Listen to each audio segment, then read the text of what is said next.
Greater Works International. The purpose for giving an offering, what it does.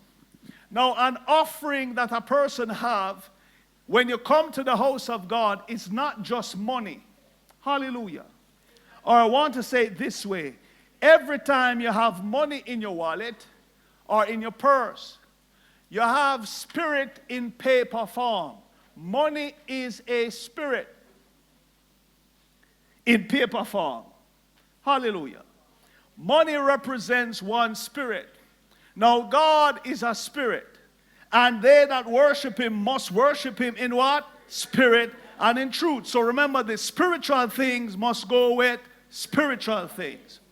So let's look at this. Let's start in the book of Psalms. Psalms 96, verse 7 and 8, and then I'm going to jump right into where we left off. Now in Psalm 96, verse 7 and 8, it is God who starts this. God is the most purposeful being that exists anywhere in the world, the universe. God is so big, he passed himself going in the opposite direction. Hallelujah. So God now set a spiritual principle in the earth, but we were not taught. Nobody explained it, so we trivialize it. Let's look what he starts with. Reader, read it. Verse 7. Ascribe to the Lord, O you families of the people. Yeah, so he said, O you families of the people, ascribe to the Lord. Yes. Ascribe to the Lord glory and strength. We said that word ascribe means to attribute something to a particular cause, person, or period. We also said it means to regard quality as belonging to. So in other words, bring something of quality, all ye people, before me. So God is saying then, in my own words, bring something good, come before me. Bring something of value before me. Remember, every time God says, come before me with something, he doesn't want to take stuff from you. He has a plan to bring something to you. Amen. Hallelujah. Read what it says, reader. Verse 8. Give to the Lord the glory due his name. The glory due to his name. And he's going to tell you now, we said that word glory oftentimes is used for money. So he says, bring to the Lord what? The glory due to his name. Like what? What him said? Bring an offering. Bring your Bible. An offering. Bring your book. An offering. Bring your mother. An offering. It says bring what? An offering. An offering and what? And come before him into his courts. So it is important if God says, bring an offering. He never said bring a friend. But he says, bring an offering and come before me. Now you have to take that serious. If God says, when you're coming before me, bring something, it means that God is up to something. Hallelujah.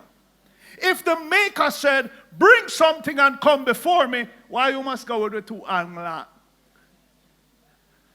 Why me have to carry it, Lord? Where I going to do with it, Jesus? Mal upper heaven. We have all kind of questions. Shut your mouth, just bring it. It's God who said it, not the preacher. You know. God says, bring an offering. Think about this now. What offering have to do with God? Hallelujah. You didn't finish reading. Read a little part there again. It's nice. Verse 8. Give to the Lord the glory due his name. Yeah. Bring an offering. Yeah. And come before him into his courts. Now, why does he say that now? Remember, anywhere you see tithes, offering goes with it. Okay? Let's find out why. I'm going to jump right to Deuteronomy 14, verse 23 to 26. It says, we use the offering to purchase things. So when you're going to church or in the house of God, you walk with money. The same way, when you're going to the supermarket, you walk with what? Money. If you go in there without money and you plan to take out nothing, them have a name for you. We just kind of print it up sometime. I would say like patakat, embezzler, fingersmith. What else? The common one, thief. Hallelujah. When I go around corner with that thief, print it up all you want. Embezzler, call me embezzler, Mr. Bezzler. No, you're a thief. You pay for it. If you go on the bus, you pay. You go to the mall, you're getting ready to shop, you pay. You're going to buy food, you pay. So God says, when you come into my house, get ready to pay for some stuff. Glory to God. I feel happy already. Hallelujah.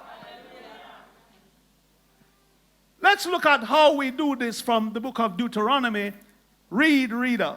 Verse 23.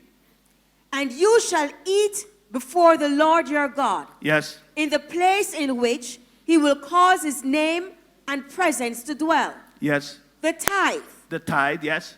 Or the tenth of your grain. Yes. Your new wine. Yes. Your oil. And the firstlings of your herd. Yes. And your flock. Yes. That you may learn reverently to fear the Lord your God always. Yes. So God's plan is, he said, every time you bring something before me, I want to lock you into a system where you learn to reverence me.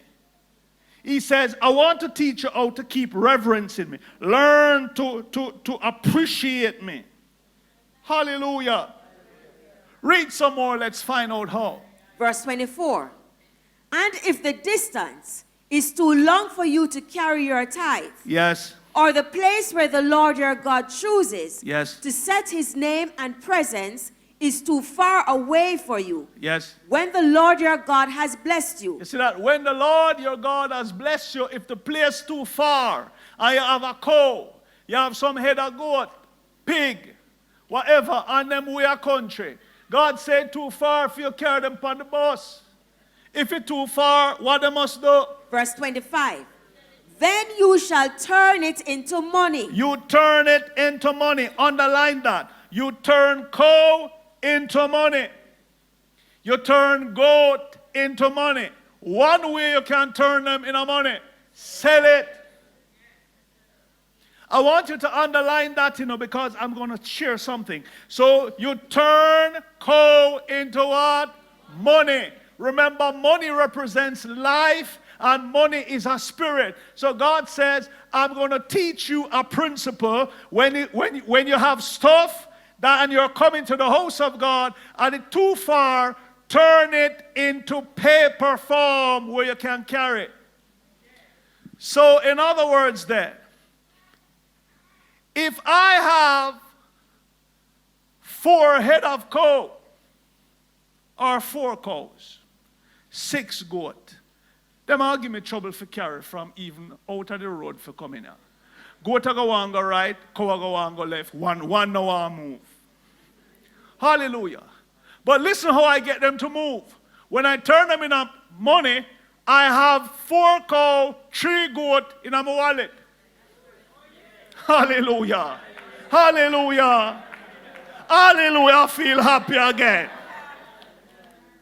So now I can carry. You see, I want you to picture this. Now what I have in my wallet is 4 cow, 3 goat, and 2 pig. And you don't know, because they're in my wallet. Hallelujah. So when you give an offering, although you see money, hallelujah, but heaven sees cows, goats, and pigs from your cattle farm. You see money. Heaven sees what you sold and brought.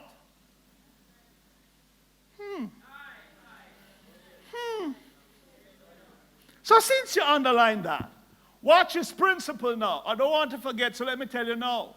So when you come to the house of God with money, you're going to think the reverse because God starts it.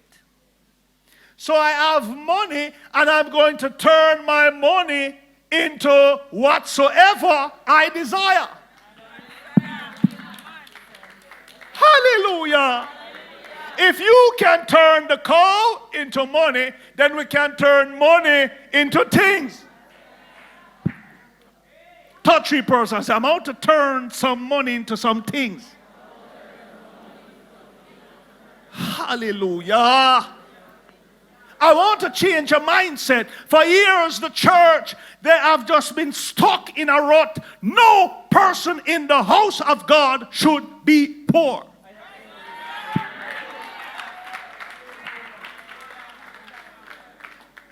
Nobody. Well, run joke about as poor as a church mouse. Any mouse in a church supposed to rich and fat.